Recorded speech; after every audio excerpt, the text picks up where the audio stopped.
नमस्कार।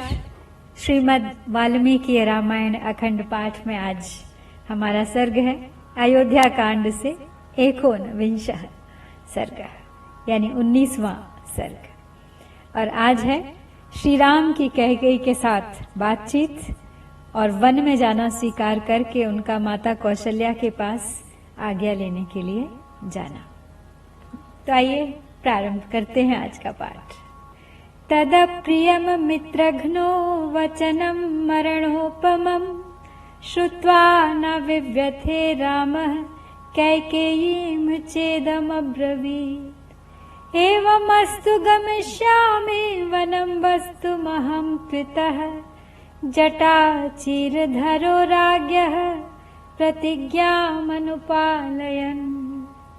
इदं तु ज्ञातुमिच्छामि किमर्थं मां महीपतिः नाभिनन्दति दुर्धर्षो यथा पूर्वमरिन्दमः।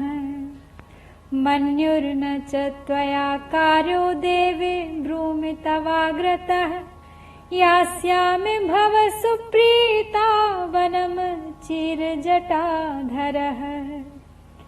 हितेन गुरुणा पिता कृतज्ञेन नृपेण च नियुज्यमानो विस्त्रब्धः किं न कुर्यामहं प्रियम्।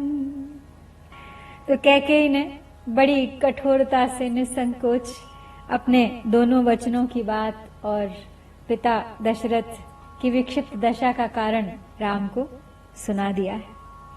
वह अप्रिय तथा मृत्यु के समान कष्टदायक वचन सुनकर भी शत्रुसूदन श्री राम व्यथित नहीं हुए।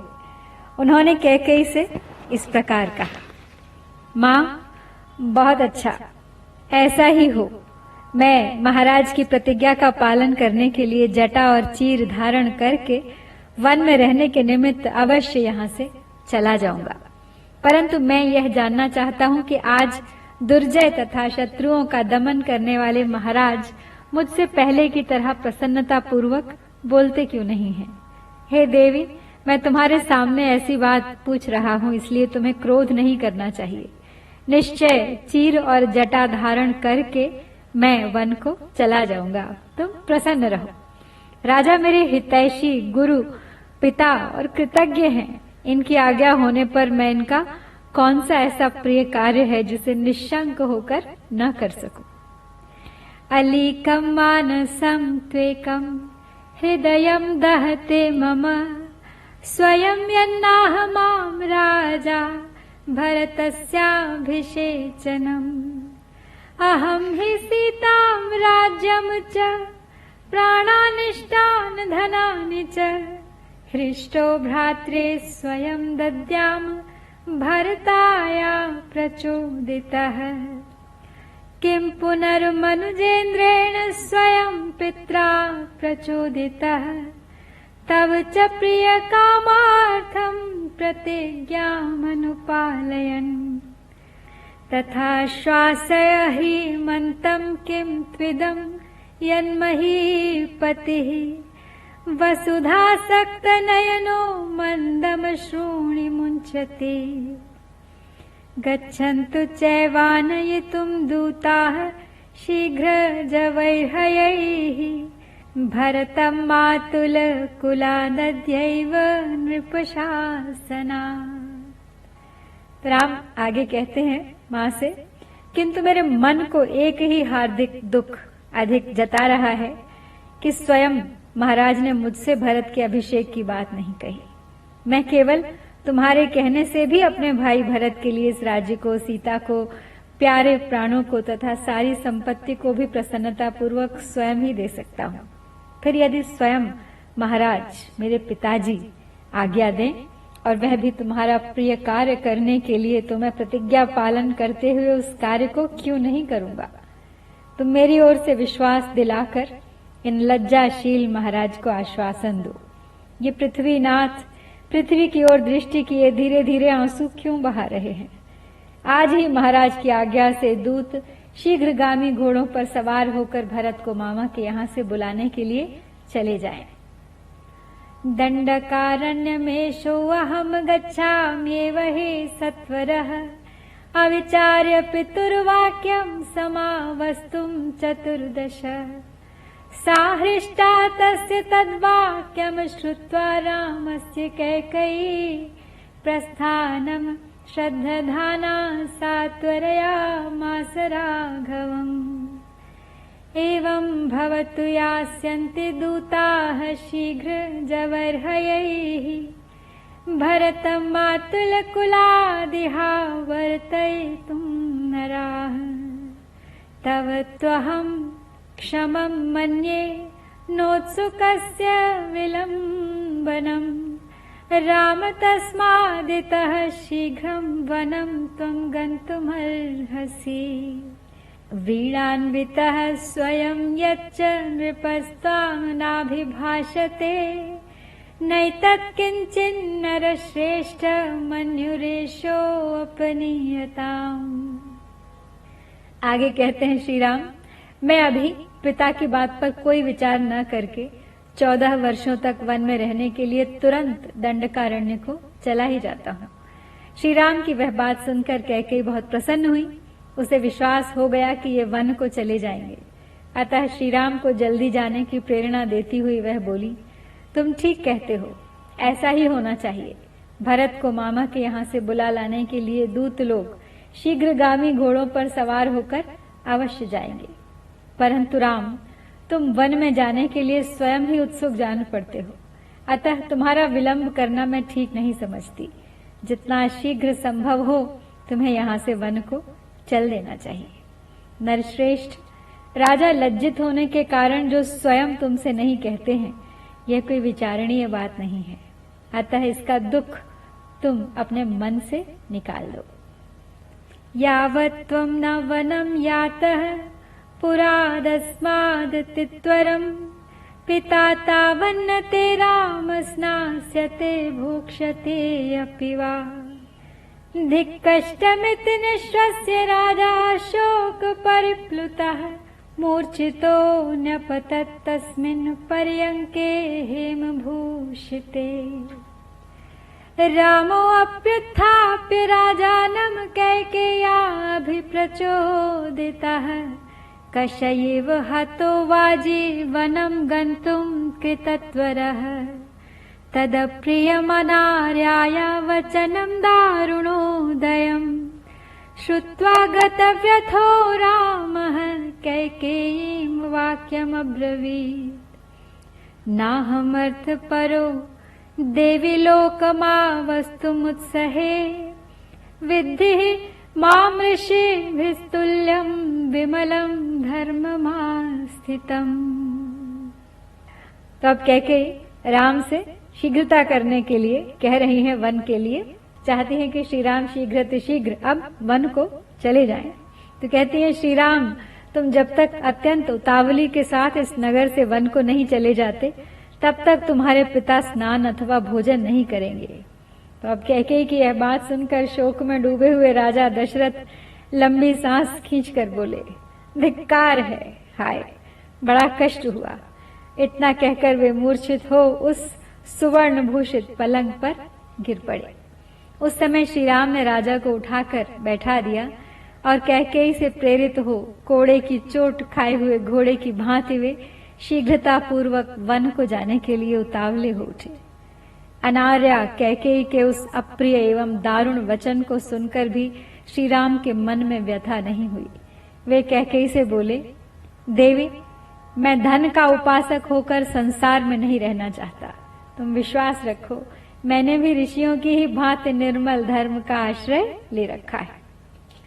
यत्तत्र भवतः किंचित शक्यं कर्तुं प्रियं मया प्राणानपि परित्यज्य सर्वथा कृतमेव तत् नाह्यतो धर्मचरणं किंचिदस्ति महत्तरं यथा पितरि शुश्रूषा तस्य वा वचन क्रिया अनुक्तोऽप्यत्र भवता भवत्या वचनादहम् वने वत्स्यामि विजने वर्षाणि 14 न नूनं मयि कैकेयी किञ्चिदाशंससे गुणा यद्राजानं वोचस्त्वं ममेश्वरतरा सती यावन्मातरमापृच्छे सीतां चानुनयाम्यहम्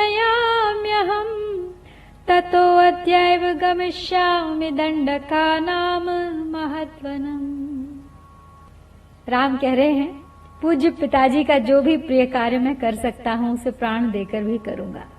तुम उसे सर्वथा मेरे द्वारा बस हुआ ही समझो। पिता की सेवा अथवा उनकी आज्ञा का पालन करना जैसा महत्वपूर्ण धर्म है, उससे बढ़कर संसार में दूसरा कोई धर्माचरण नहीं है। यद्यपि पूज्य पिताजी ने स्वयं मुझसे नहीं कहा है, तथापि मैं तुम्हारे ही कहने से 14 वर्षों तक इस भूतल पर निर्जन वन में निवास करूंगा। कैकेयी, तुम्हारा मुझ पर पूरा अधिकार है। मैं तुम्हारी प्रत्येक आज्ञा का पालन कर सकता हूँ।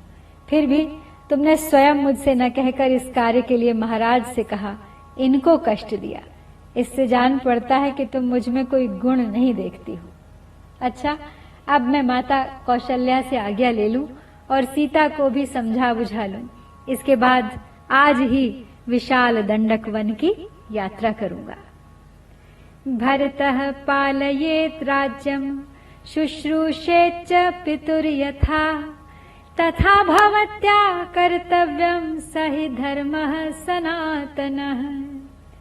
रामस्य तु वचः श्रुत्वा भृंशं दुःखगतः पिता शोकादशक्नुवन् वक्तुं प्ररुरोध महास्वनम्।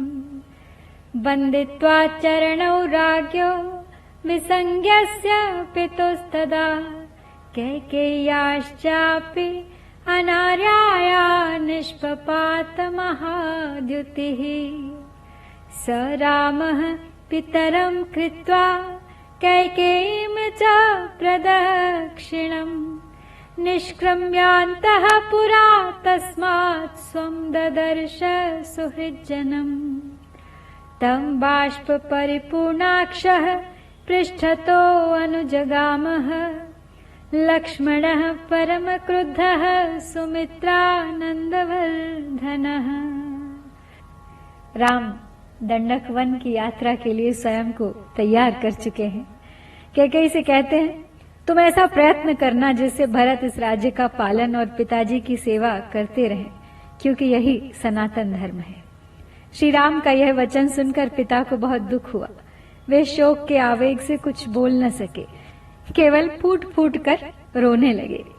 महातेजस्वी श्री राम उस समय अचेत पड़े हुए पिता महाराज दशरथ तथा अनार्या कैकेयी के भी चरणों में प्रणाम करके उस भवन से निकले। पिता दशरथ और माता कैकेयी की परिक्रमा करके उस अंतःपुर से बाहर निकलकर श्री राम अपने सुहृदों से मिले। सुमित्रा का आनंद बढ़ाने वाले लक्ष्मण उस अन्याय को देखकर अत्यंत कुपित हो उठे थे, तथापि दोनों नेत्रों में आंसू भरकर वे चुपचाप श्री रामचंद्र जी के पीछे पीछे चले गए।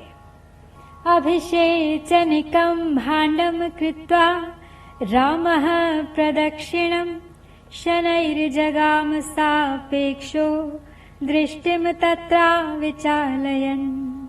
न चास्य महतीं लक्ष्मीं राजनाशो अपकर्षति लोककान्तस्य कान्तत्वाच्छीतरश्मेरिव क्षयः। नावनं गन्तुकामस्य त्यजतश्च वसुन्धराम् सर्वलोकातिगस्येव लक्ष्यते चित्तविक्रिया। प्रतिषिध्य शुभं छत्रं व्यजने च स्वलङ्कृते विसर्जयित्वा स्वजनं रथं पौरांस्तथा जनान्।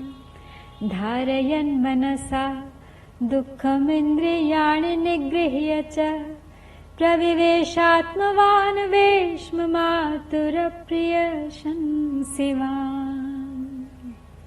श्री रामचंद्र जी के मन में अब वन जाने की आकांक्षा का उदय हो चुका था, अतः अभिषेक के लिए एकत्र की हुई सामग्रियों की प्रदक्षिणा करते हुए वे धीरे धीरे आगे बढ़ गए।